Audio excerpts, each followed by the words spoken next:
बलियापुर प्रखंड के दोलावर पंचायत में बुधवार 2 नवंबर को आयोजित सरकार आपके द्वार कार्यक्रम का उद्घाटन धनबाद उपायुक्त संदीप सिंह ने दीप प्रज्वलित कर किया।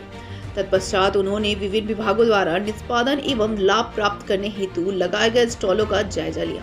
इस दौरान उन्होंने लोगों की समस्याओं को सुना एवं संबंधित पदाधिकारियों को आवेदकों की समस्याओं का समय निष्पादन करने को कहा।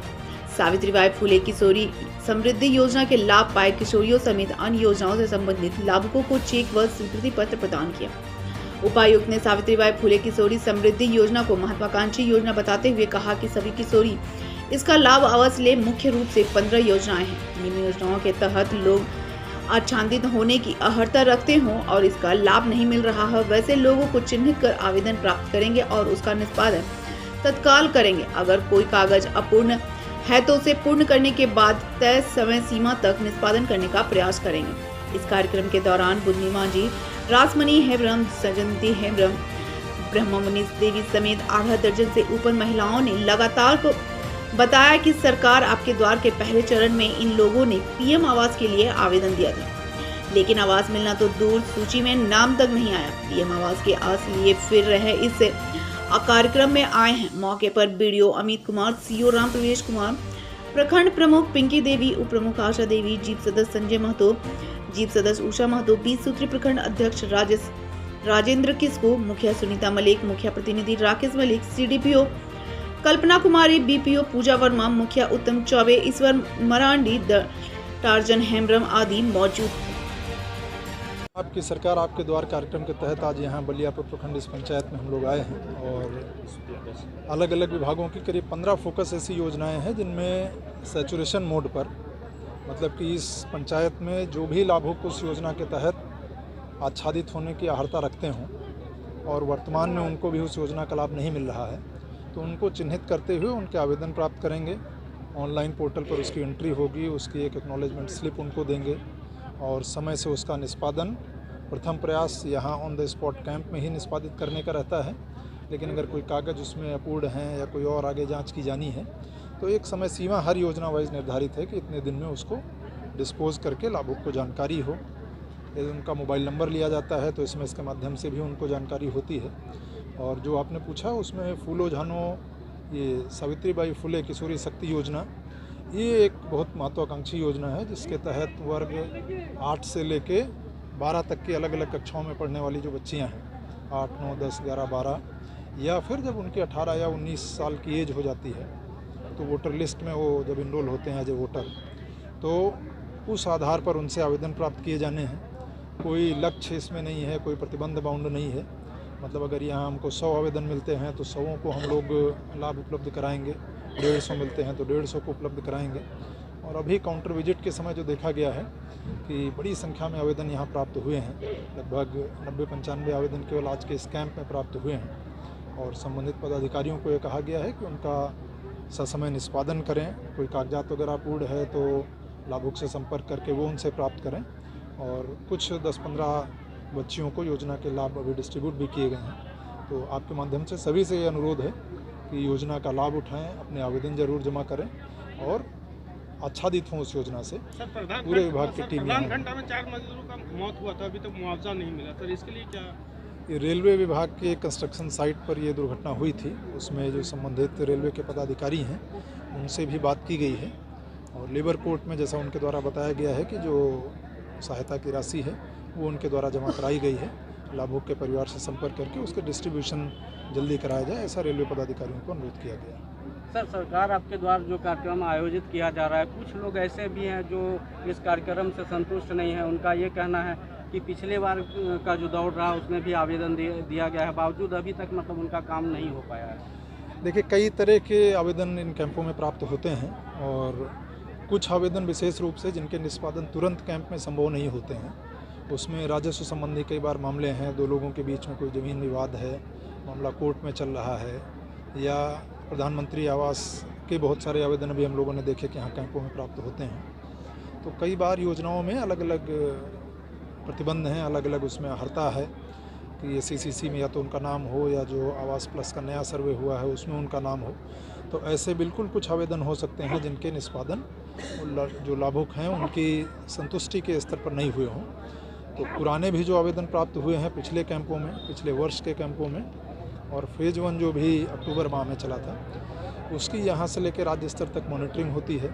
हर आवेदन का एक्नॉलेजमेंट लाभुक को जाता है कि इस आवेदन का किस तरह डिस्पोजल किया गया, वो रिजेक्शन हुआ है उसका या एक्सेप्ट हुआ है, उसकी जानकारी लाभुक को भी प्राप्त होती है। तो ये हम लोग समयबद्ध रूप से आवेदन डिस्पोज हों ये सुनिश्चित कर रहे हैं।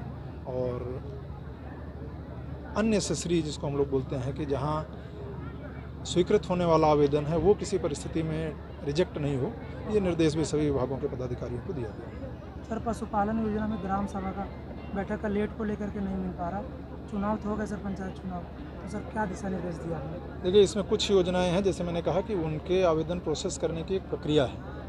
पशुधन योजना जिसका भी आपने जिक्र किया है, हम लोगों ने यहाँ कैंप में देखे हैं कि लगभग 80-85 के आसपास आवेदन प्राप्त हुए हैं।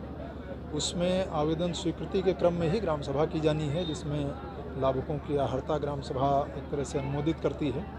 तो जो आवेदन यहाँ प्राप्त हो रहे हैं उसमें फिर सब्सिक्वेंटली ग्राम सभा करके और उनकी स्वीकृति की कार्रवाई यथाशीघ्र की जाएगी। सर, ये 14 तक चलना है आगे कार्यक्रमों के लिए?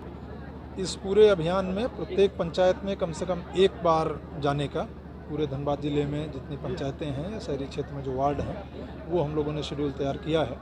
और चूँकि एक पंचायत में एक बार हम लोग जा रहे हैं, तो लोगों से अपील यही है कि आप अपने यहाँ जो कैंप आयोजित हो रहा है उसमें पहुँचें, ज़्यादा से ज़्यादा जो भी आपका आवेदन है, जो भी आपकी समस्या है, वो वहाँ पर संबंधित विभाग के काउंटर्स पर जाएं, उनको बताएं।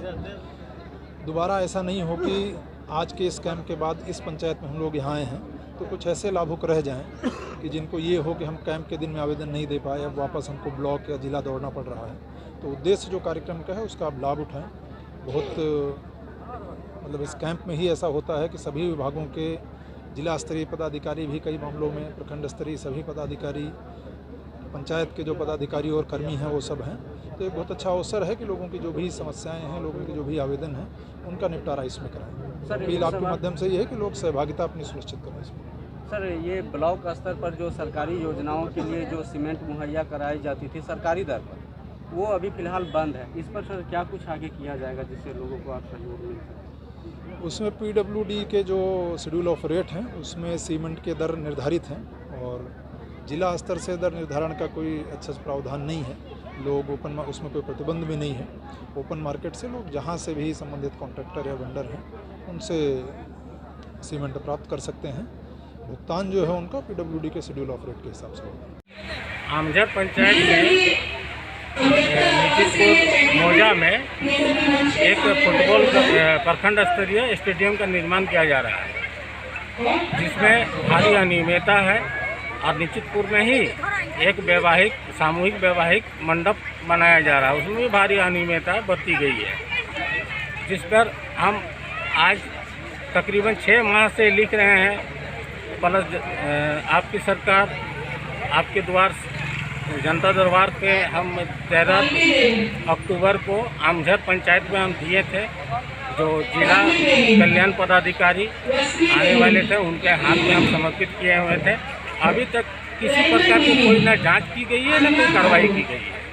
आज ठेकेदार झाड़ियों का फ़ायदा उठाते हुए, ताकि जंगल के भीतर है इसलिए मुख्य मार्ग से बहुत दूरी में है, इन लोग फ़ायदा उठाते हैं और 1-2 गाड़ी आपका चिमनी तक खड़ा कर दिए गए हैं और बाकी सब आपका जो हम लोग का चालू ईंटा बोले जाते हैं, बंगला ईंटा जिसका नाम है, उसको देके उसको खड़ा कर दिया गया है। आज उपायुक्त महोदय के दरबार पे आए, हम उपायुक्त महोदय से आग्रह किया कि इनका जांच किया जाए और इस पर उचित कार्रवाई करें, अगर जांच पर दोषी मिले तो। अच्छा, इससे पहले जो पिछला वाले पूर्व भी जनता सरकार आपके द्वारा सरकार आपके द्वार में काफ़ी सफलताएं मिली है और काफ़ी काम भी हुई है। गरीबों का भी हो, चाहे अब पेंशन योजना से हो, चाहे इंदिरा आवास माध्यम से हो, काफ़ी काम हुई है। लेकिन इस बार की जो सरकार आपके द्वार कार्यक्रम के तहत ये खाली खानापूर्ति की जा रही है, इस पर कोई कार्रवाई नहीं की जा रही है। बीच में जो ठेकेदार है उन लोग को फ़ायदा हो रहा है, जो प्रधानमंत्री आवास का वितरण कर रहा है उन लोग 20-25 हज़ार रुपया लेकर आवास का निर्माण दिया जा रहा। भीमराव अंबेडकर आवास के लेकर हमने प्रखंड